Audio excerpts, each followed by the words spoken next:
दोस्तों, इजराइल की स्थापना 14 मई 1947 को हुई थी। लंबे समय के संघर्ष के बाद यहूदी को ब्रिटेन से आजादी मिली थी और नए सौराष्ट्र की स्थापना हुई और इसे इजराइल नाम दिया गया। ये दुनिया का एकमात्र यहूदी देश है। इस देश की सबसे खास बात यह भी है कि पूरी दुनिया में अगर किसी यहूदी बच्चे का जन्म होता है तो उस बच्चे को इजराइल की नागरिकता मिल जाती है और वो जब चाहे तब इजराइल में रह सकता है। इजराइल की राष्ट्रभाषा हिब्रू है। लोगों को इस भाषा को बोलते शर्म आती है। ये दुनिया का एकमात्र यहूदी देश है, परंतु इस भाषा का अंत मध्यकाल में हो गया था। इस भाषा को सीखने वाला भी अब कोई नहीं बचा। और जब इजराइल की स्थापना हुई दोस्तों, तो इस देश के यहूदियों ने इस भाषा को पुनर्जीवित कर दिया था और उसको वहां की आधिकारिक भाषा भी बना दिया।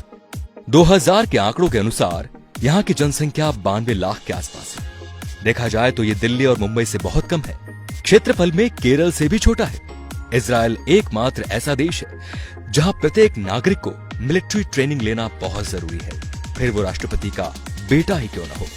उसे कुछ समय के लिए सेना में काम करना अनिवार्य है। वो पुरुष हो या स्त्री, दोनों को जरूरी है। 15 साल से बच्चों की आर्मी ट्रेनिंग शुरू हो जाती है। हाई स्कूल की पढ़ाई पूरी करने के बाद ये ज्वाइन करनी पड़ती है। नियम के अनुसार लड़के को 3 और लड़की को 2 साल काम करना पड़ता है। इजराइल लोकतांत्रिक देश है, फिर भी वहां भारत और ब्रिटेन की तरह लिखित संविधान नहीं है। वो परंपरा और देशवासियों के हिसाब से नियम और कानून बनाते रहते हैं। इजराइल में साइकिल चलाने के लिए भी लाइसेंस बनाना पड़ता है। ये दुनिया के 9 देशों में से एक है जिनके पास परमाणु और सैटेलाइट सिस्टम है। इजराइल की वायुसेना दुनिया के 4 नंबर पर आती है और बहुत ही शक्तिशाली है। और ये दुनिया का एकमात्र ऐसा देश है कि अगर यहाँ पर कोई भी मिसाइल भेजता है तो वो मिसाइल यहाँ पहुंचने से पहले ही नष्ट हो जाती है। विज्ञान के मामले में भी ये सबसे आगे है। मोटोरोला ने अपना पहला मोबाइल फोन इजराइल में ही बनाया था।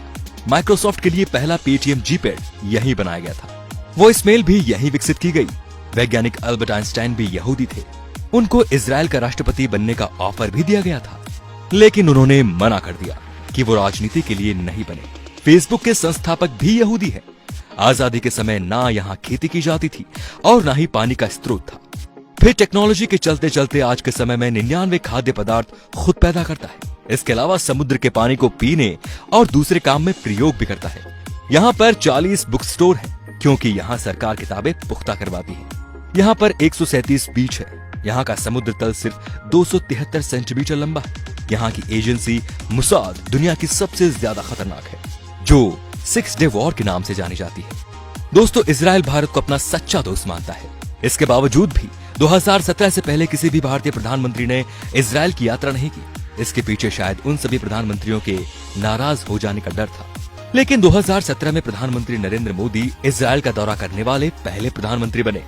उनके इस दौरे ने भारत और इजराइल की दोस्ती को और गहरा मजबूत कर दिया।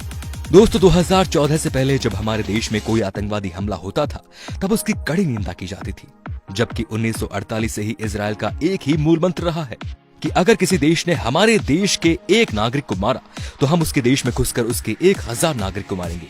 और फिर उन्होंने ये करके भी बताया। तो दोस्तों, इजराइल से सिर्फ 1 साल पहले हमारा देश आजाद हुआ था, लेकिन विकास के मामले में आज हम कहाँ हैं और इजराइल कहाँ है, ये सब आपको पता है।